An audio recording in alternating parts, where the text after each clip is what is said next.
नमस्कार, खबरों का पंचनामा देख रहे हैं आप। मैं हूं आपके साथ पूजा। हम लेकर आए हैं देश और दुनिया की 5 बड़ी खबरें, जिस पे चर्चा के लिए मेरे साथ स्टूडियो में मौजूद हैं कैपिटल टीवी के editor in chief doctor Manish Kumar. Sir, आपका बहुत बहुत स्वागत है। धन्यवाद। सबसे पहले नजर हेडलाइंस पर। राजस्थान, छत्तीसगढ़, मध्य प्रदेश में बीजेपी की बम्पर जीत। पीएम मोदी का चला जादू। जीत के बाद जश्न में डूबी बीजेपी। तेलंगाना में कांग्रेस पार्टी ने मारी बाजी। मोदी की गारंटी पर जनता के विश्वास की मुहर। 3 राज्यों में बीजेपी की विराट विजय के बाद अब सीएम पद को लेकर मंथन। जल्द होगा नामों का ऐलान। कांग्रेस पार्टी की करारी हार के बाद राहुल गांधी को लेकर उठ रहे सवाल। हार के बाद राहुल गांधी का आया बयान। कहा, एमपी, सीजी और राजस्थान का जनादेश स्वीकार करते हैं। विचारधारा की लड़ाई रहेगी जारी। हार के बाद कांग्रेस पार्टी को आई इंडिया गठबंधन की याद। खड़गे ने 6 दिसंबर को इंडिया गठबंधन की अगली बैठक दिल्ली में बुलाई, तो विपक्ष के नेताओं ने कांग्रेस पर बोला जोरदार हमला। 3 राज्यों में आम आदमी पार्टी नील बटे सन्नाटा। कहीं नहीं खुला खाता। पीएम मोदी की आंधी से गायब हुए केजरीवाल। जमकर हो रही है केजरीवाल की किरकिरी। खबरों की शुरुआत में सबसे पहले बात बीजेपी की बम्पर जीत की। 4 राज्यों के विधानसभा चुनाव के नतीजे सामने आ गए हैं। बीजेपी की आंधी ने 3 राज्यों में कांग्रेस पार्टी का सफाया कर दिया है। मध्य प्रदेश के साथ साथ राजस्थान और छत्तीसगढ़ में बीजेपी ने बम्पर जीत दर्ज की है, तो वहीं तेलंगाना में केसीआर को हार का सामना करना पड़ा। तेलंगाना में कांग्रेस पार्टी ने जीत हासिल की, पर बाकी राज्यों से कांग्रेस पार्टी का बुरी तरह से सफाया हो गया। बम्पर जीत के बाद बीजेपी में जश्न का माहौल है। सबसे बड़ी बात, इन तीनों राज्यों में जीत के बाद बीजेपी अब अपने दम पर 12 राज्यों में सत्ता में काबिज होगी। कितनी बड़ी जीत है ये सर बीजेपी के लिए? देखिए, ये बहुत बड़ी जीत है और खास करके प्रधानमंत्री मोदी ने जिस तरीके से परिश्रम किया, मेहनत की, रैलियों की, रेल लगा दी, 1-2 नहीं 50 के आसपास इन्होंने रैलियां की। अमित शाह ने मेहनत की, जेपी नड्डा ने मेहनत की, सारा संगठन कांग्रेस पार्टी के तमाम दांव को चारों खानों चित किया है। सारे सर्वे, एग्जिट पोल, सब कुछ फेल, धरा का धरा रह गया। दिल्ली में बैठ के टेलीविजन स्टूडियो में सारे लोग यही कह रहे थे कि मध्य प्रदेश और छत्तीसगढ़ में तो सवाल ही नहीं है कि कांग्रेस पार्टी को कोई हरा भी सके। कोई 160 बता रहा था मध्य प्रदेश में कांग्रेस पार्टी जीतेगी, और कोई 60 बता रहा था कहां, छत्तीसगढ़ के अंदर। राजस्थान को लेकर के कुछ लोगों के मन में शंका थी, लेकिन जब असली नतीजा आया, ये सब हवाई हो गया। प्रधानमंत्री मोदी ने कांग्रेस पार्टी को चारों खाने चित किया है। जी, तो बीजेपी की बम्पर जीत हुई है। 3 राज्यों में पीएम मोदी का मैजिक चला है। जीत को लेकर दुनिया भर से बधाइयां भी आ रही हैं, पर जीत के साथ ही अब सवाल ये खड़े होने लगे हैं कि राजस्थान, छत्तीसगढ़ और मध्य प्रदेश का अगला सीएम कौन होगा। बीजेपी ने इस बार पहले से सीएम के लिए किसी के नाम का ऐलान नहीं किया था, पर शिवराज सिंह चौहान को लेकर चर्चा तेज है। तो वहीं राजस्थान से वसुंधरा राजे की दावेदारी प्रबल है, तो छत्तीसगढ़ में रमन सिंह को लेकर सवाल उठ रहे हैं। वैसे लिस्ट में कई नाम शामिल है, और खबर यह भी है कि हाईकमान की तरफ से सीएम को लेकर कोई सरप्राइज करने वाला फैसला भी लिया जा सकता है। सीएम का ऐलान करना बीजेपी के लिए कितना बड़ा चैलेंज होगा? देखिए, चैलेंज तो कुछ नहीं है। प्रधानमंत्री मोदी जो फैसला करेंगे वो सर्वमान्य होगा। यहां फ्री फॉर ऑल तो है नहीं। कोई स्ट्रेटजी के साथ भारतीय जनता पार्टी में कोई फैसला लिया जाता है। 2003 के चुनाव के बाद से इन तीनों ही राज्यों में 3 बड़े नेता पैदा हुए। छत्तीसगढ़ में रमन सिंह, मध्य प्रदेश में शिवराज सिंह, और राजस्थान में वसुंधरा राजे सिंधिया। 18 साल बीत गए। वसुंधरा राजे 2 बार चीफ मिनिस्टर बनी, 3 बार लगातार बने रहे रमन सिंह छत्तीसगढ़ में, 18 साल चीफ मिनिस्टर बने रहे शिवराज सिंह चौहान। एक जनरेशन निकल गया।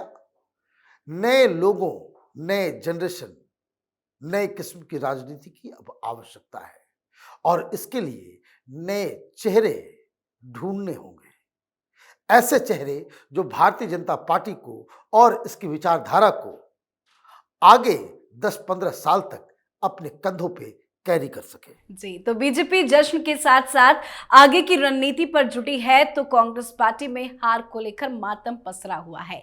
राहुल गांधी को लेकर अब सवाल एक बार फिर से खड़े हो रहे हैं, क्योंकि इस चुनाव में राहुल गांधी की सारी रणनीति फेल साबित हुई है। तो वहीं राहुल गांधी ने 3 राज्यों में मिली हार को स्वीकार भी कर लिया है। उन्होंने एक्स पर पोस्ट करके लिखा कि मध्य प्रदेश, छत्तीसगढ़ और राजस्थान का जनादेश हम विनम्रता पूर्वक स्वीकार करते हैं, विचारधारा की लड़ाई जारी रहेगी। साथ ही तेलंगाना की जीत पर राहुल गांधी ने बधाई दी है। राहुल गांधी ने हार को लेकर तो स्वीकार कर लिया है, लेकिन क्या उस हार से कुछ सबक लेंगे? भाई स्वीकार कर लिया ट्विटर पे, क्यों नहीं प्रेस के सामने बातचीत करते हैं? सवालों का जवाब अब कौन देगा? कांग्रेस पार्टी को यह लगा कि हमने हिमाचल जीत लिया, ये फ्री वो फ्री, ओल्ड पेंशन, हमें फॉर्मूला मिल गया। वो फॉर्मूला इन्होंने लागू किया कर्नाटक में भी जीत गए।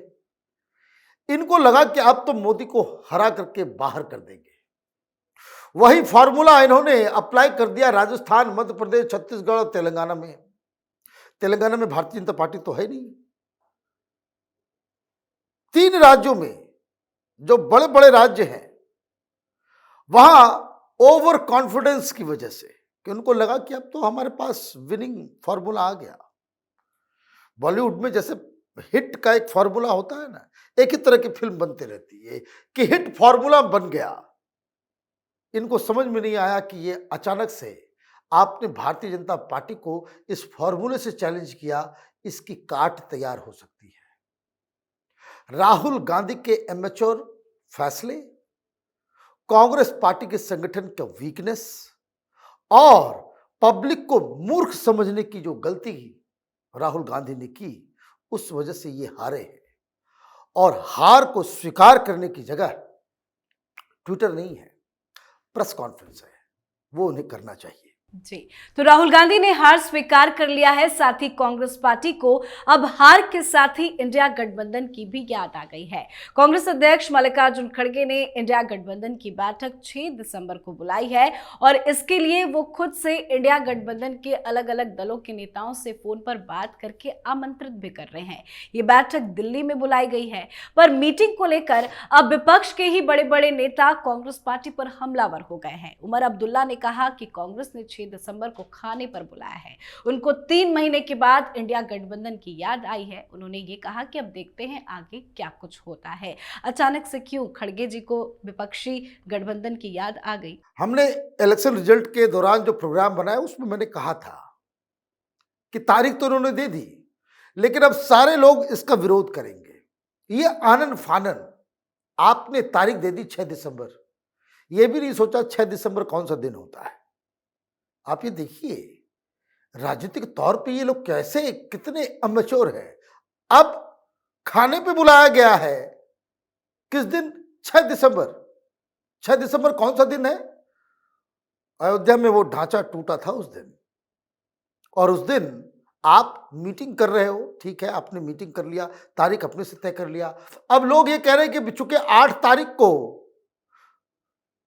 राहुल गांधी विदेश यात्रा पे जाने वाले हैं, मलेशिया वगैरह, सिंगापुर वगैरह जाएंगे, तो 7 तारीख को उनकी पैकिंग वगैरह होगी, उसमें बिजी रहेंगे, तो इसलिए 6 तारीख को मीटिंग बुलाई गई। लेकिन किससे पूछ के?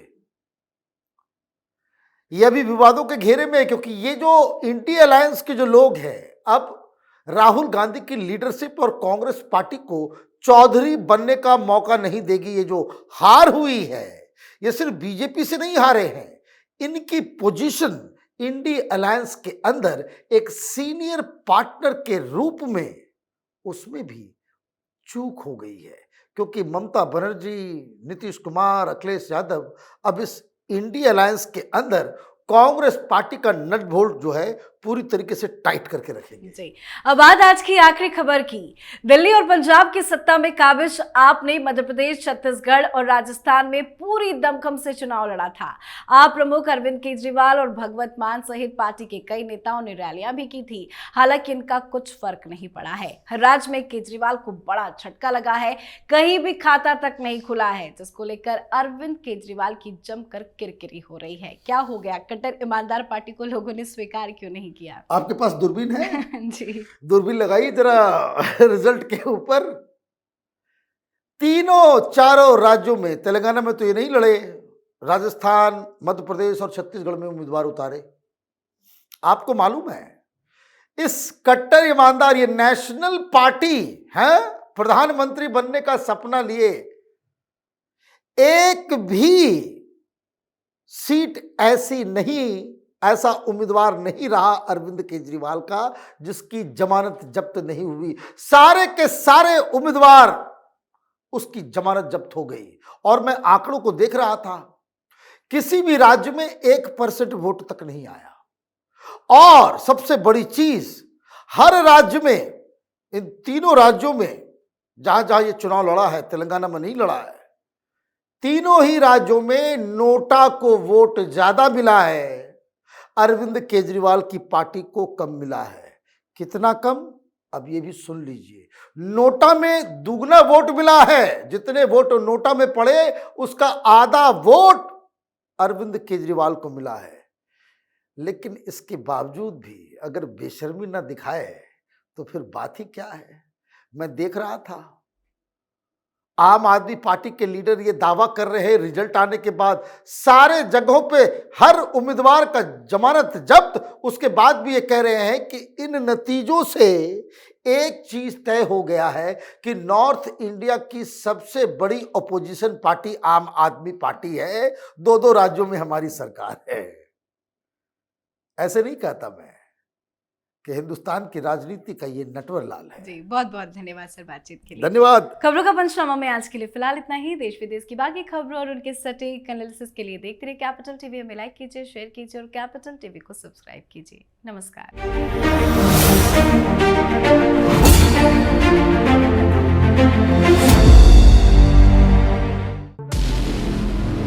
हमारे व्रत, हमारी परीक्षा, लक्ष्य तक पहुंचने की हमारी संयमित प्रतीक्षा।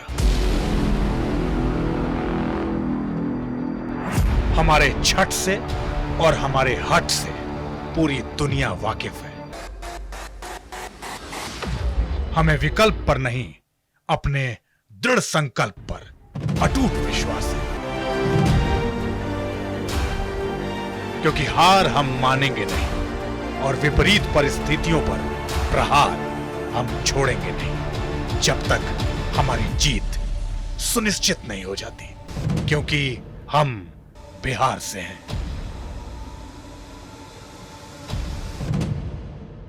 कैपिटल टीवी पर मैं अमित प्रकाश लेकर आ रहा हूं बिहार पर एक ब्रांड न्यू स्पेशल शो।